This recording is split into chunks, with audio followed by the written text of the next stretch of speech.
Golden chicken वाला।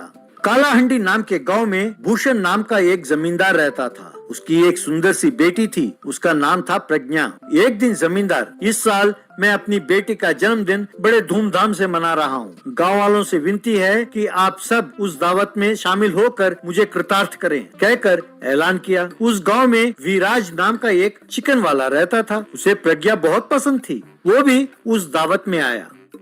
प्रज्ञा ढेर सारे गहने पहनकर राजकुमार की तरह सज धज कर खड़ी थी। गांव वाले अपने अपने हैसियत के मुताबिक प्रज्ञा को तोहफा देने के लिए लाइन में खड़े थे।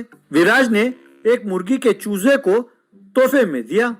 ये देखकर जमींदार, अरे विराज, ये क्या? अरे बेटी को चूजा दे रहे हो? अरे ऐसा तोहफा तो मेरी बेटी ने जिंदगी में कभी नहीं देखा होगा। वाह, अगले साल तक तुम्हारे बारे में और तुम्हारे इस तोहफे के बारे में हम याद कर कर कर हंसेंगे।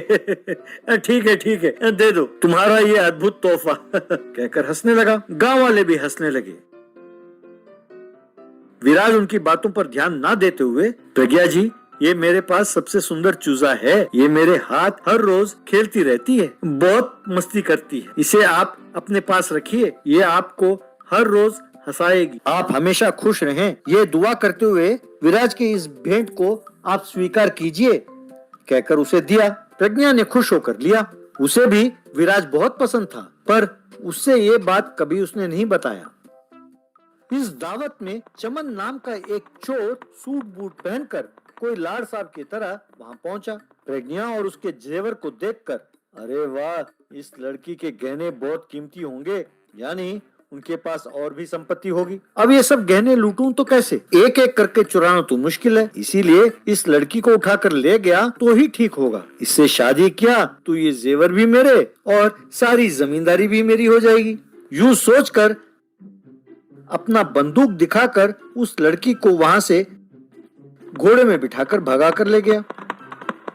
सब कुछ इतना अचानक हुआ कि वहां खड़े लोग दंग रह गए। सबसे पहले विराज संभला और घोड़े के पीछे भागने लगा। चमन घोड़े पर तेजी से जा रहा था। विराज दौड़ता दौड़ता गया और फिर जंगल में एक पेड़ के नीचे गिर पड़ा। ये देखकर वहां पर एक स्वामी जी उसके पास आए, उसे उठाया। क्या हुआ बेटे, तुम यूं गिर क्यों गए? तुम्हें क्या चिंता है? तुम यूं जंगल में क्यों भाग रहे हो? तब विराज ने उन्हें जो कुछ हुआ सब बताया। तब स्वामी जी ने विराज को एक सोने की मुर्गी भेंट की।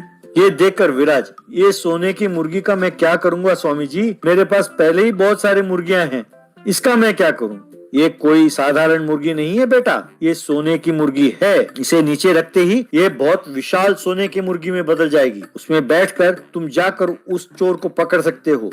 विराज ने उसे जमीन पर रखते ही वो एक विशाल मुर्गी में बदल गई। विराज उस सोने की मुर्गी में बैठकर चमन जिस ओर गया वो उसी ओर भागने लगा। एक जगह घोड़ा रोककर चमन प्रज्ञा से, देखो सुंदरी, मेरे घोड़े की रफ्तार को पकड़ना किसी के भी बस की बात नहीं है। तुम ये ना सोचना कि तुम्हें कोई आकर बचाएगा। तुम्हारे गहने और तुम्हारी जमींदारी सब अब से मेरी है। कल ही हम दोनों की शादी हो जाएगी, उसे कोई नहीं रोक सकता। यूं कह रहा था कि उसे विराज एक विशाल सुनहरे मुर्गी पर बैठकर आते हुए नजर आया। उसे देखकर चमन, अरे ये जैंट चिकन वाला कौन है? इतनी विशाल मुर्गी मैंने पहले कभी नहीं देखा। अरे वाह, इसे काट कर खाया तो 1 महीने का भोजन का प्रबंध हो जाएगा, इतना विशाल है। यूं सोच रहा था कि विराज उसके पास आ गया। उसे देखकर प्रज्ञा, विराज प्लीज सेव मी, मुझे बचाओ।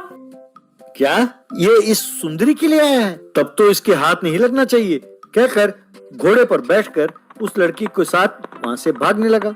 विराज अपने जैंट मुर्गी के साथ उसका पीछा करने लगा। मुर्गी के गति का मुकाबला घोड़ा नहीं कर सका।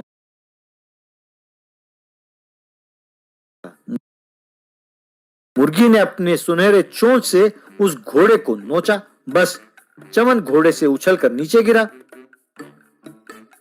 मुर्गी ने उसे अपने चोंच में उठाकर दूर फेंका। वो ओ करके आसमान में गायब हो गया। विराज अपनी विशाल मुर्गी पर प्रज्ञा को बिठाकर गांव ले आया।